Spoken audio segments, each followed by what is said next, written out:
Fala nação, mais um vídeo começando por aqui. Nesse vídeo eu vou trazer alguns temas diferentes. Nesse vídeo eu vou falar sobre a tabela da Série B que saiu, da decisão de limitar 2 técnicos por temporada, vou destrinchar isso um pouquinho, vou dar minha opinião, e sobre o Matheus Tenório que está indo para Jacuipense. Para variar, eu já quero pedir para você deixar seu like, se inscrever no canal, ativar o sininho para notificação e continuar acompanhando o Canto Rubro Negro. Eu sou Leonardo Santiago e vou trazer as notícias e a minha opinião sobre esses assuntos.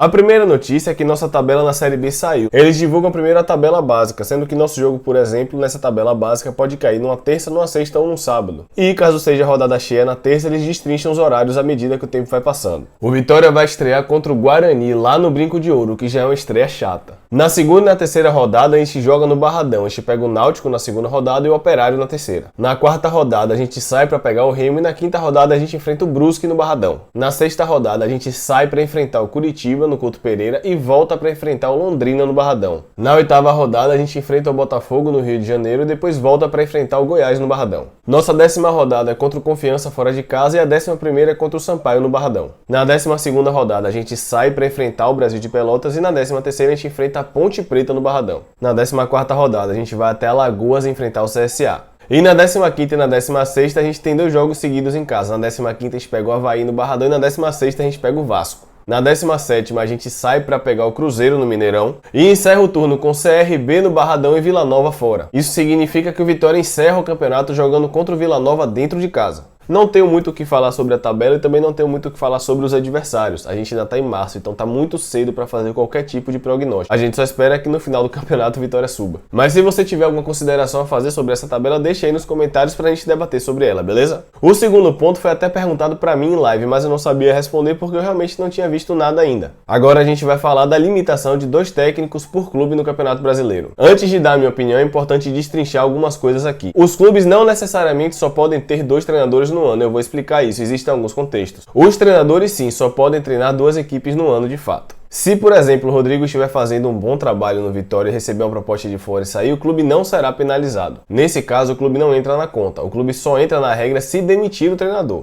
No entanto, os treinadores realmente só podem atuar em 2 equipes no ano. É importante ressaltar que nessa votação, o Vitória foi a favor dessa limitação. Foram 18 clubes a favor e apenas 2 clubes foram contra. Apenas Londrina e Vila Nova votaram contra essa medida de acordo com o Bahia Notícias. Eu gosto dessa medida e eu vou explicar. Apesar de entender que nosso futebol tem problemas realmente estruturais e que isso é muito mais uma medida paliativa de fato, eu acredito que pelo menos é um pontapé para se iniciar um debate muito maior. Eu pesquisei muito, procurei artigos, entrei em contato nos grupos de gestão para saber se existia uma pesquisa específica que relacione desempenho com troca de treinador. O máximo que existe são números, que o Brasil no mundo é um dos países que mais troca de treinador, mas efetivamente essa relação de troca de treinador, desempenho e resultado não existe. Então já quero adiantar que tudo que eu vou falar aqui não vai passar de achismo, assim como quem discordar de mim também vai passar de achismo, porque a gente não tem nenhuma base científica para chegar a uma conclusão. Partindo desse pressuposto, no meu modo de ver as coisas, essa limitação é interessante. Por quê? Primeiro, existe uma cultura muito forte de que tudo é culpa do treinador. O cara erra um passe de 5 metros e a culpa é do treinador.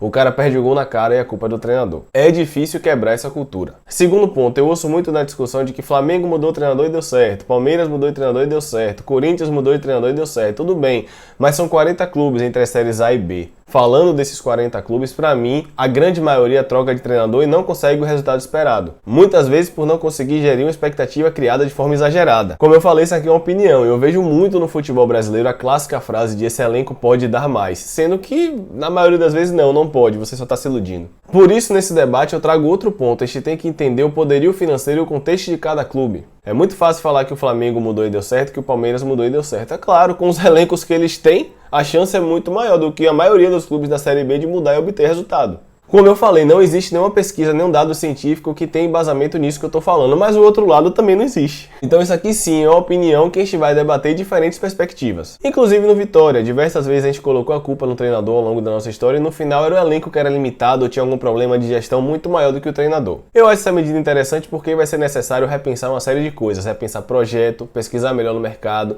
encaixar as ideias do treinador com o do clube e a coisa talvez melhore um pouco. Ou não também, porque a gente sabe que tem muito dirigente, realmente muito gestor que não deveria estar trabalhando com futebol. Mas para deixar bem claro, isso aqui é só uma opinião, a gente pode debater nos comentários. A última notícia é sobre Matheus Tenório, que está indo para Jacuipense. Eu me surpreendi quando me falaram na live que Rodrigo via Tenório como segundo volante. Eu não consigo enxergar Tenório dessa forma, não vejo intensidade física nele para jogar de segundo volante. Para mim ele tem qualidade sim, mas deixa a desejar na parte defensiva. Porém, esse empréstimo pode de fato fazer bem para ele. Eu não acho um absurdo, acho que ele pode evoluir lá e ajudar a gente, porque eu particularmente acho que ele tem qualidade sim. O empréstimo de Tenório seria até o final do Campeonato Baiano. No Vitória ele jogou 10 partidas e marcou um gol. E o vínculo dele com o clube é até 2023. Então é isso, galera, espero que tenham gostado do vídeo. A gente vai ter que debater porque realmente não existe nenhuma pesquisa que relacione desempenho dos clubes nas séries A e B dentro de um recorte de tempo com mudança de treinador. Como isso não existe, vai ficar na base da perspectiva, da visão de cada um e como a gente enxerga isso. Eu concordo que existem muitos problemas no futebol e que mesmo assim os gestores vão fazer besteira, porque como eu falei, muitos não deveriam estar trabalhando com futebol. Mas, em terra de cego, quem tem o olho é rei. Pelo menos é um paliativo que vai fazer a gente andar um pouquinho em alguma discussão, pelo menos. Então é isso, galera. Um abraço.